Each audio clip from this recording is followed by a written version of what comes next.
बस एक दो चीज का मुझे इसके अंदर कंसर्न है, जो है एक तो इस गाड़ी की माइलेज। बट इन्होंने एक चीज बहुत गलत कर दी भाई, कि जो इंजन है ना 1.3 लीटर का, ये इसके अंदर से निकाल दिया। ये 60,000 गाड़ी चल चुकी है और उसके बाद गाड़ी की रैटलिंग नॉइस कैसी है, तो इस वजह से आपको जजमेंट लेने में बहुत ईजी हो जाता है। आप इसको लेफ्ट राइट कहीं भी काट सकते हो। ये जो स्क्रीन की क्वालिटी है वो ठीक है, मतलब मैं नहीं कहूंगा कि बहुत एचडी क्वालिटी में आता है। Hi everyone, good morning and welcome back to the channel. तो आज की इस वीडियो में बात करेंगे the all new MG Astor के बारे में। अगर आपने ये गाड़ी खरीद ली है या फिर आप इसको चला रहे हो और अगर आप इसको खरीदना प्लान कर रहे हो तो ये वीडियो आपके लिए बहुत इंपॉर्टेंट हो सकता है। एमजी जो है एस्टर को लेके आया था और एस्टर के अंदर उस टाइम दो टाइप के इंजन आते थे। पहला आता था 1.3 लीटर का टर्बोचार्ज इंजन और एक आता था 1.5 लीटर का एनए, जो कि नेचुरली एस्पिरेटेड इंजन आता है। अब गाड़ी की प्राइसिंग जो है वो भी बहुत जबरदस्त थी। मतलब ये गाड़ी स्टार्ट हुई थी 10 लाख रुपए एक्स शोरूम से और अभी फिलहाल 18.5 लाख रुपए एक्स शोरूम तक ये गाड़ी जाती है। और ऐसा नहीं है कि गाड़ी की लुकिंग खराब है या गाड़ी के अंदर फीचर कम आते हैं। भाई उस टाइम के हिसाब से भी गाड़ी के अंदर बहुत जबरदस्त फीचर आते हैं और अभी तो एमजी ने फीचर के अंदर काफी कुछ अपग्रेड कर दिया है। तो आज के इस वीडियो में यही डिस्कशन करेंगे कि अगर आप भी एमजी एस्टर लेना प्लान कर रहे हो या फिर आप सेम प्राइस सेगमेंट में कोई और गाड़ी लेना प्लान कर रहे हो तो क्या आपको एमजी की तरफ जाना चाहिए और एमजी के अंदर लॉन्ग टर्म में क्या क्या इशू आते हैं। क्योंकि भाई ये गाड़ी चल चुकी है ऑलमोस्ट 66,000 किलोमीटर और उसके बाद गाड़ी के अंदर कुछ ऐसी चीजें हैं जो एक कस्टमर को समझनी चाहिए अगर आप 10 से 12 लाख रुपए एमजी एस्टर के अंदर डालते हो। तो चलिए अपनी इस वीडियो को शुरू करते हैं यार। मेरा नाम है वीरेश और आप देख रहे हैं दी एसटीजे कार्स। ऑलवेज भाई सबसे पहले शुरू करते हैं गाड़ी की लुकिंग से। अब देखिए गाड़ी आपको कुछ इस टाइप की दिखाई देती है। सब 4 मीटर से ज्यादा बड़ी गाड़ी है, यानी कि 4 मीटर से ऊपर की रेंज के अंदर ही आती है। गाड़ी के अंदर आपको टायर साइज भी अच्छा खासा मिल जाता है और गाड़ी का फ्रंट अगर आप देखोगे तो मुझे जो सबसे अच्छा इसके अंदर लगता है वो लगता है ये एमजी की ग्रिल और साथ ही जो गाड़ी का फ्रंट लुक है भाई साहब वो बहुत ही ज्यादा क्रेजी लगता है। मतलब रोड पे अगर ये गाड़ी चल रही है टॉप मॉडल में तो लोग इसको पलट के एक बार जरूर देखेंगे। और ऊपर से इसमें जो फ्रंट है, फ्रंट आप देख सकते हो इसके अंदर ADAS लेवल 2 आता है अगर इसके टॉप मॉडल में जाते हो, जहाँ पे आपको फ्रंट में रडार मिल जाता है और ऊपर की तरफ कैमरा मिल जाता है। तो कैमरा और रडार बेस इसके अंदर जो है ADAS देखने को आ जाता है। और सबसे बढ़िया बात है भाई साहब इसका आता है एक अंदर एमजी पायलट मोड, जिसके बारे में आगे बात करूंगा। ओवरऑल जो गाड़ी का फ्रंट लुक है देखिए इस टाइप का दिखाई देता है। अभी फ्रंट के अंदर ही आपको इसके अंदर एलईडी प्रोजेक्टर हेडलैम्प देखने को मिल जाते हैं जो ऑटो फंक्शन के साथ आते हैं। मतलब गाड़ी आपके automatic headlamp, automatic rain sensor, wiper के साथ आ जाती है। लेकिन फ्रंट में आप चीज नोटिस करना कि इसके अंदर कोई भी पार्किंग सेंसर आपको देखने को नहीं मिलता। तो ऐसा कुछ फ्रंट में इसके अंदर पार्किंग सेंसर नहीं आता। रियर पार्किंग सेंसर आते हैं। 360 डिग्री कैमरा जो है वो इसके अंदर आ जाता है और 360 डिग्री की कैमरा क्वालिटी वो मैं आपको दिखाऊंगा, कोई बहुत ज्यादा जबरदस्त नहीं है। बाहर से जो गाड़ी का लुक है ओवरऑल ऐसा दिखाई देता है। अगर आप साइड प्रोफाइल पे आते हो इसके अंदर आपको मिल जाती है 205 mm की ग्राउंड क्लियरेंस। मतलब इतनी ग्राउंड क्लियरेंस जो है वो ठीक ठाक मानी जाती है। अगर आप छोटे मोटे ऑफ रोडिंग या टूटे फूटे रोड पे भी रहते हो ना तो वहाँ पे ऐसा कुछ गाड़ी को नीचे से लगने की प्रॉब्लम नहीं होती। ऐसी अगर आप रियर पोर्शन की तरफ आते हो तो यहाँ पे भी आपको रियर वाइपर मिल जाता है, बैक कैमरा मिल जाता है, रियर पार्किंग सेंसर मिल जाते हैं। और ओवरऑल जो गाड़ी का बैक लुक है ना कंपैरेटिवली जितनी भी अदर गाड़ियां आप देखोगे मुझे इसका लुक जो है वो बेटर लगता है। गाड़ी की हाइट भी अच्छी खासी है। मतलब अंदर बैठ के जब इस गाड़ी के अंदर आप चलोगे तो इसके अंदर ऐसा कोई हेडरूम या फिर लेग रूम में आपको कोई कमी जो है वो दिखाई नहीं देती है। अभी जब आप सीट पे गाड़ी की आओगे ना तो भाई इस सीट की थाई सपोर्ट एंड जो बैक सपोर्ट है वो बहुत जबरदस्त है। मतलब जितनी भी आप सब 4 मीटर से बड़ी गाड़ियां देखते हो उसमें अभी तक की जो कंफर्टेबल सीट आपको कोई लगेगी तो वो एमजी की लगेगी और एक टाटा की तरफ से जो बड़ी गाड़ी आती है सियरा फिलहाल उसकी लगेगी। अब देखिए गाड़ी के अंदर का आप एक बार लुक देख लीजिए। डुअल टोन थीम के साथ आती है और ओवरऑल गाड़ी भाई देखने में काफी जबरदस्त लग रही है। स्टीयरिंग की पोजीशन देखो आप कितनी जबरदस्त है। डी शेप आपको फ्लैट बॉटम स्टीयरिंग जो है वो देखने को मिल जाता है और साथ ही सारे कंट्रोल भी आपको स्टीयरिंग के यहाँ मिल जाते हैं। स्टीयरिंग जो है वो आपका सिर्फ टिल्ट होता है, आगे पीछे नहीं होता। हो सकता है कि जो इसका नया मॉडल आया हो 2025 वाला उसके अंदर ही आगे पीछे भी होता हो। बाकी जो स्टीयरिंग है भाई साहब वो बहुत ही ज्यादा लाइट है। अगर आप इस गाड़ी को चलाओगे ना तो स्टीयरिंग जो है आप एक उंगली से घुमा सकते हो। और स्टीयरिंग की जो मुझे इसके अंदर एक खास बात लगी वो ये कि जब आप इसको सिटी के अंदर चलाते हो तो बहुत ज्यादा सॉफ्ट होता है। तो सिटी की राइड वगैरह ना आपकी काफी ज्यादा इजी हो जाती है। वहीं जब आप इसको हाईवे पे चलाते हो तो स्टीयरिंग में थोड़ा सा लोड आ जाता है जिस वजह से जो बॉडी रोल वगैरह होता है ना गाड़ी के अंदर वो नहीं फील होता और जो स्टीयरिंग कॉन्फिडेंस होता है ना वो बहुत जबरदस्त आता है। आपको इसके अंदर कंप्लीटली एमआईडी डिस्प्ले जो है वो भी देखने को मिल जाती है। तो ये एमआईडी डिस्प्ले जो है कंप्लीटली डिजिटल है। इसके अंदर आपको सारी इन्फॉर्मेशन देखने को मिलती है। जैसे फिलहाल आपको रेंज दिख रही होगी, किलोमीटर कितनी चली है, राइट। और यहीं से आप इसका एमजी पायलट मोड वगैरह जो इन्फॉर्मेशन है देखो यहाँ से आप इसको ऑन कर सकते हो और एमजी पायलट मोड की जो इन्फॉर्मेशन है यहाँ से आ जाती है। अब देखो ऑन हो गया ना। अब ऑन होने के बाद कैसे ऑन होता है वो भी बताऊंगा। बट इसका एमजी पायलट भाई बहुत ही जबरदस्त चलता है, स्पेशली अगर से ट्रैफिक में आप चल रहे हो। साथ ही आपको इसके अंदर ऑटोमेटिक जो एसी है वो देखने को मिल जाता है। और एक चीज थोड़ी सी अजीब ये है कि ऑटोमेटिक एसी के कंट्रोल ना थोड़े यहाँ पे दिए हुए हैं जो यहाँ पे नहीं होने चाहिए। मेरे हिसाब से फिजिकल बटन होने चाहिए जो बटन से भी कंट्रोल हो जाता है। बट अगर ये ऑटोमेटिक करना होगा तो आपको यहाँ ऑटो दबाना और उसके बाद फिर ये ऑटोमेटिक जो है वो ऑन हो जाता है। फिलहाल मैं इसको मंदा कर लेता हूँ क्योंकि बहुत ज्यादा विंड नॉइज जो है ना वो इसके अंदर से आने लगती है। और बटन जो है ना वो आपको एडजस्ट करने के मिरर यहाँ पे देखने को मिल जाते हैं। तो ये काफी अच्छा है कि जितनी भी बाहर के ब्रांड आप देखोगे चाहे स्कोडा हो चाहे फॉक्सवैगन हो उनमें ज्यादातर जो स्विच होते हैं ना हेडलाइट एडजस्ट करने के इधर ही दिए होते हैं। तो ये कुछ चीज हो गई। इसके अलावा भाई यहाँ पे आप स्पेस देखिए कितना ज्यादा आपको मिल जाता है। फोन वगैरह यहाँ रख सकते हो। 12 वोल्ट सॉकेट चार्जर मिल जाता है। एंड्रॉइड और एप्पल कारप्ले जो है ना वो इसके अंदर वायरलेसली नहीं आता जो थोड़ा अजीब है। मतलब मेरे हिसाब से तो वायरलेस इसके अंदर आना चाहिए था और शायद ये अपग्रेड अप कर दिया है। जो नया मॉडल है उसके अंदर ये वायरलेस देखने को मिलता है। आपको ये 10.2 2.5 इंच की बड़ी सी स्क्रीन दिख जाती है। जो स्क्रीन की क्वालिटी है वो ठीक है, मतलब मैं नहीं कहूंगा कि बहुत एचडी क्वालिटी में आता है, एवरेज क्वालिटी आपको देखने को मिल जाती है। और साथ ही जो 360 डिग्री कैमरा है भाई वो भी आपको देखो ऐसा कुछ बेहतरीन सा देखने को नहीं मिलता, क्वालिटी जो है बस एवरेज ही है, इतना कोई बहुत जबरदस्त नहीं मिलता है। 3D व्यू करोगे तो कुछ इस टाइप का दिखाई देता है, बट हाँ इसका जो प्रिसीजन है ना वो बेटर है, मतलब ये दिखा देता है कितनी दूर गाड़ी है कितना क्या है, तो ये चीज कुछ आपको ऐसी दिखाई देती है। म्यूजिक सिस्टम की क्वालिटी भी ठीक है यार, हर चीज ना मतलब एवरेज क्वालिटी के इसके अंदर दे रखी है, मतलब ऐसा नहीं है कि म्यूजिक सिस्टम जैसा आजकल आपको बॉस का, सोनी का, हरमन का देखने को मिलता है, ऐसा पता नहीं कौन सा तो इसके अंदर ब्रांड आता है, बट हाँ आपको एवरेज जो म्यूजिक क्वालिटी है वो ये गाड़ी निकाल के दे देगी। बट ये सारी चीजें तो चलिए एमजी ने इसके अंदर दे दी, बट जो मेन चीज होती है ना driving dynamics and driving quality, भाई वो चीज मैटर करती है कि गाड़ी किस तरीके की चल रही है। मेरे हिसाब से स्टीयरिंग फीडबैक गाड़ी का, साथ ही इंजन रिस्पॉन्स और जो सस्पेंशन होते हैं ना, ये तीन चीजें ऐसी होती है जो कस्टमर हमेशा एक गाड़ी के अंदर देखता है, और वो तीनों चीजों में मैं इस गाड़ी को क्या नंबर देता हूँ वो आपको बताऊंगा। सबसे पहला विंडशील्ड देख लीजिए, काफी लंबी चौड़ी विंडशील्ड मिल जाती है, इसका जो साइज है वो भी काफी लंबा है, मतलब अंदर बाहर ना ऐसा कोई देखने में कभी इशू नहीं होता। और इसके अलावा जो विजिबिलिटी है ना वो भी बहुत जबरदस्त है, मतलब मैं जो अभी गाड़ी चला रहा हूँ एस क्रॉस, उसके अंदर ये जो पिलर है इस पिलर की विजिबिलिटी बहुत अच्छी नहीं है, मतलब थोड़ा टेढ़ा मेढ़ा होकर मेरे को देखना पड़ता है, लेकिन ये पिलर जो है वो बहुत ज्यादा बड़ा नहीं है, तो इस वजह से आपको जजमेंट लेने में बहुत ईजी हो जाता है। आप इसको लेफ्ट राइट कहीं भी काट सकते हो और आराम से काट सकते हो, ऐसे देखने में कोई इशू नहीं आता। बाकी जो IRVM है ये आपको मैनुअल मिलता है, लेकिन आजकल जो टॉप मॉडल आ रहे हैं MG के भाई उसके अंदर ही ऑटोमेटिक हो गया है। पैनोरामिक सनरूफ जो है ना वो इसके अंदर आ जाती है, एंड ऑफ कोर्स यार इंडिया में वही पैनोरामिक सनरूफ इतनी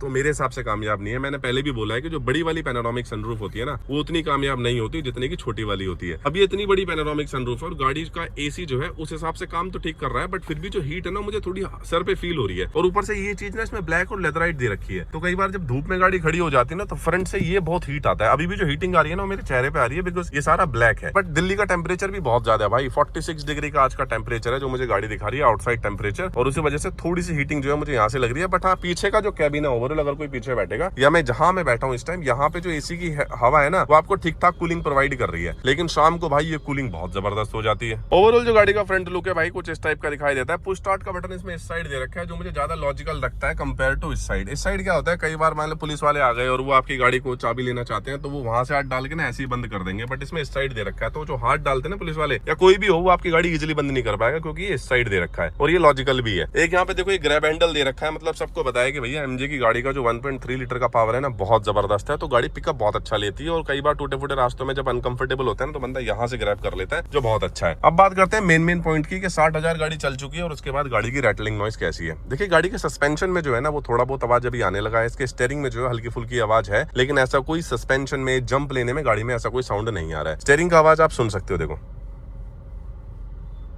है ना। तो जो मेन इशू है फिलहाल इसके स्टीयरिंग रैक में है, और इसका स्टीयरिंग रैक मुझे नहीं पता कितना है, मेंटेनेंस ऑफ कोर्स हर गाड़ी की महंगी होती है, इसकी थोड़ी ज्यादा महंगी है, बट 6,000 पे अगर ये इशू आ रहा है तो ये तो भाई नोटिसेबल है। मतलब जितनी भी गाड़ी है 50-60 के बाद सस्पेंशन में थोड़ा बहुत साउंड आने लगता है, और इसमें भी 66,000 के बाद ये साउंड आना स्टार्ट हुआ है, जो मेरे हिसाब से ठीक है, इतने में आ जाता है। दूसरा आ जाता है भाई गाड़ी का इंजन। 1.3 लीटर का इंजन है और अभी भी 60,000 या 65,000 किलोमीटर चलने के बाद भी मुझे इसके इंजन से ऐसी कोई शिकायत नहीं आ रही कि बहुत ज्यादा साउंड कर रहा है या पावर लेने में लैग दे रहा है या फिर कोई टॉर्क कन्वर्टर में कोई झटके वगैरह आ रहे हैं, ऐसा कुछ भी नहीं हो रहा। हल्के से पेडल से अगर मैं इस गाड़ी को चलाता हूँ ना तो बड़े प्यार से ये गाड़ी उड़ जाती है। बस एक दो चीज का मुझे इसके अंदर कंसर्न है, जो है एक तो इस गाड़ी की माइलेज। भाई इस गाड़ी की माइलेज से थोड़े से आप परेशान हो जाओगे अगर आप इसको सिटी में एक रफ पैटर्न से चलाते हो, जैसे कि मैं चलाता हूँ, तो ये मुझे माइलेज देती है 6 से 7 का, और वहीं अगर मैं इसको हाईवे पे रफ पैटर्न से चलाता हूँ तो वहीं 10-12 का माइलेज देती है, उससे ऊपर नहीं देती। लाइट फुट से अगर मैं इसको सिटी में चलाऊंगा तो मुझे 9-10 का माइलेज दे रही है, और हाईवे पे वही 14 से ऊपर माइलेज ही नहीं दे रही है गाड़ी। तो माइलेज तो भाई कंसर्न है कि कोई भी कस्टमर जो ये चाहता है कि भैया ये माइलेज जो है 1.3 लीटर का इंजन दे देगा, नहीं, इसके लिए फिर 1.5 लीटर का जो करंट इंजन MG एस्टर अपनी गाड़ी के अंदर दे रहा है ना, वो इंजन फिर भी थोड़ा लॉजिकल है, बट उस इंजन में फिर वही के थोड़ा सा अंडर पावर फील होता है क्योंकि NA इंजन है, और NA इंजन भी CVT के साथ आता है, और CVT जो कॉम्बिनेशन है NA का वो मुझे सिटी के हिसाब से बहुत अच्छा लगता है। हाईवे के हिसाब से शायद उतना बेटर ना हो, बट 8 स्पीड जो है CVT इसके अंदर देखने को मिल जाता है, जिसकी परफॉर्मेंस जो है वो आपको एवरेज ही लगेगी, कोई बहुत अच्छी नहीं लगेगी, लेकिन उसी हिसाब से प्राइस पॉइंट है ना वो बहुत अच्छा है। 3-4 चीजें हैं 2020 से लेकर अभी तक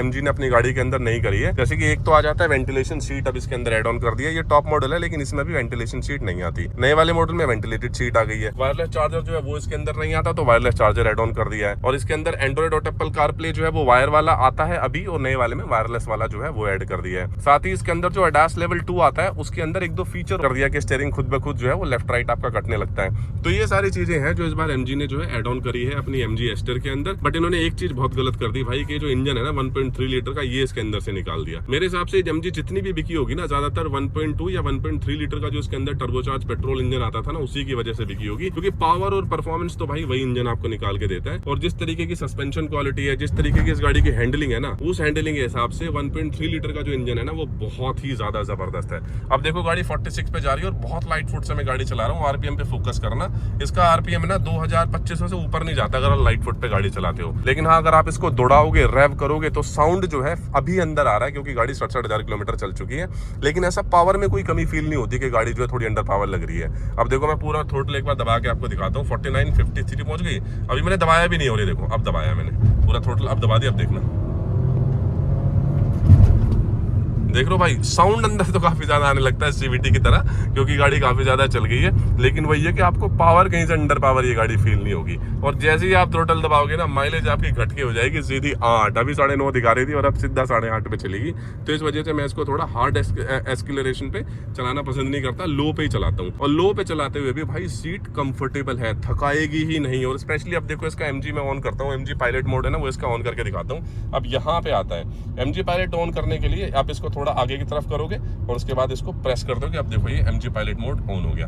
ये फिलहाल जो है 45 पे सेट है, थोड़ा बढ़ा देता हूँ। बढ़ाने के लिए आपको बस ये ऐसे करना है और देखो ये 60 पे सेट हो गया है। अब आगे वाली गाड़ी जो है जिस भी स्पीड पे चलेगी, अब देखो ऑटोमेटिक ये अपना ब्रेक मार देगी। लेकिन वही साइड से अगर कोई गाड़ी आ गई, जैसे साइड में चल रहा था, ये फ्रंट में होनी चाहिए, क्योंकि रडार जो है ना वो सिर्फ फ्रंट में ही है इसका।